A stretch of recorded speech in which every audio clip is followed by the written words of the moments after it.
The feedback she dismissed too quickly. It sounded minor, almost irrelevant, easy to forget the moment it was said. Feedback often arrives quietly, not as criticism, but as suggestion. In fast-moving careers, it's tempting to prioritize results over reflection, to treat small comments as noise. But sometimes, the feedback we dismiss carries the most important signal of all. To understand why this moment mattered, we need to look at where she was in her career then. She was performing well, delivering consistently, trusted by her team. There was no crisis demanding correction, and that made the feedback feel optional. It came casually, a comment during a review, a sentence framed gently, nothing urgent, nothing harsh, just an observation about how her approach was perceived by others.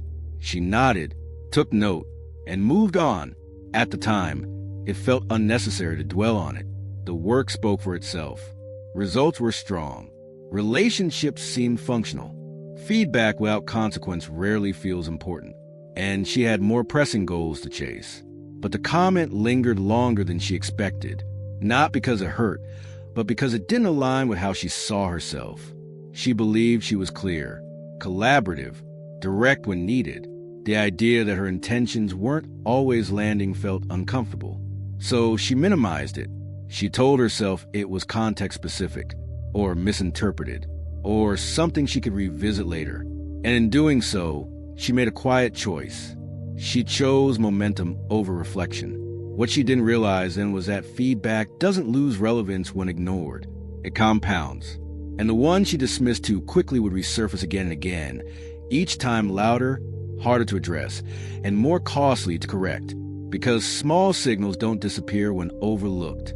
They wait, and when they return, they rarely do so gently. At first, nothing changed. That was the problem. Weeks passed. Projects moved forward. Results stayed strong. And the feedback faded into background noise. Without immediate consequences, it was easy to assume it didn't matter. The system kept rewarding output, not perception. And that reinforced her decision to move on. But patterns were forming quietly. She noticed meetings where her ideas stalled unexpectedly, conversations where alignment felt slower than it should, moments where resistance surfaced without explanation. Each instance felt isolated, inconvenient but manageable. She attributed them to timing, personalities, or context.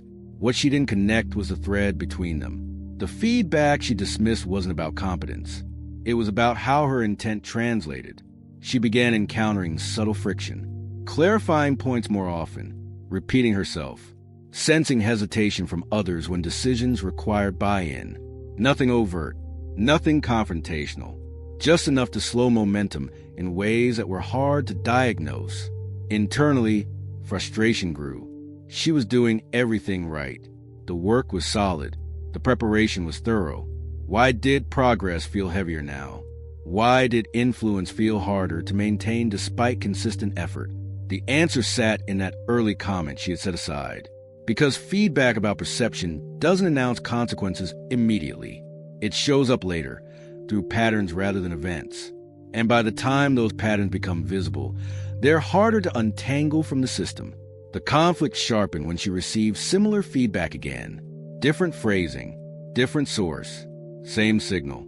This time, it was harder to dismiss. The coincidence was too precise, the repetition too clear.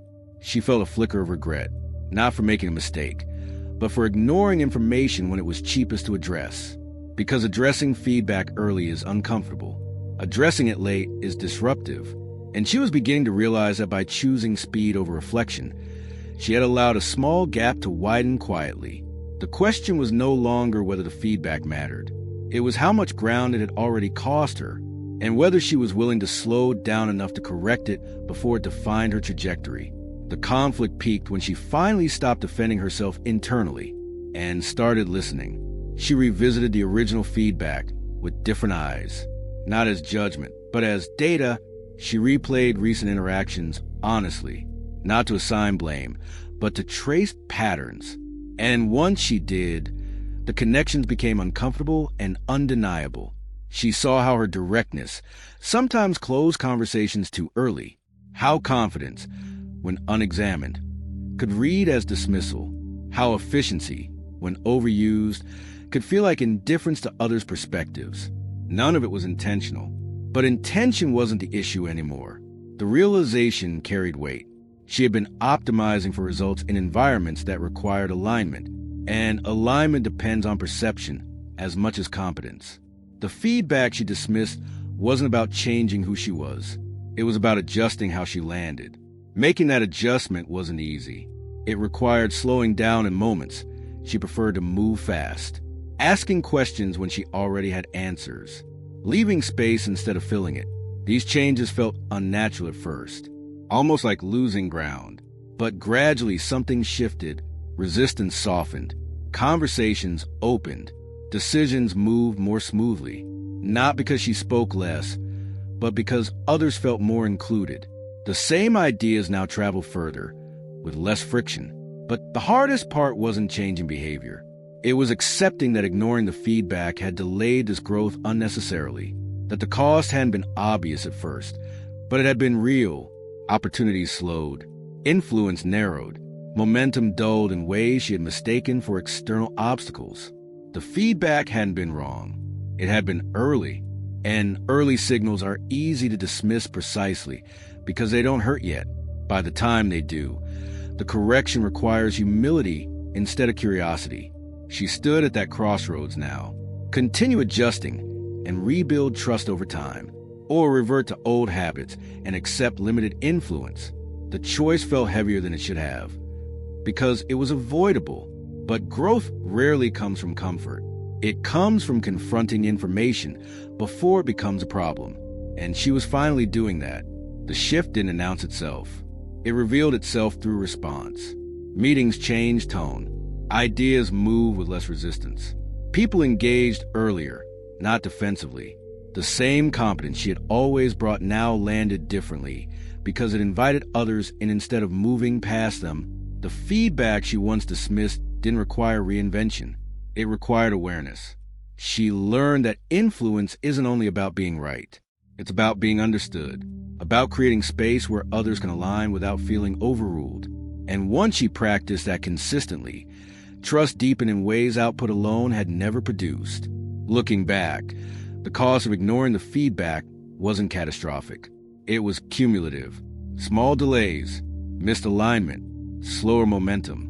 Nothing dramatic enough to force correction until time passed. And by then, change required effort instead of curiosity. Her story highlights a quiet truth. Feedback rarely arrives at the moment it becomes urgent. It arrives earlier, when adjustment is easiest and ego is most likely to resist. Those who listen early course correct gently.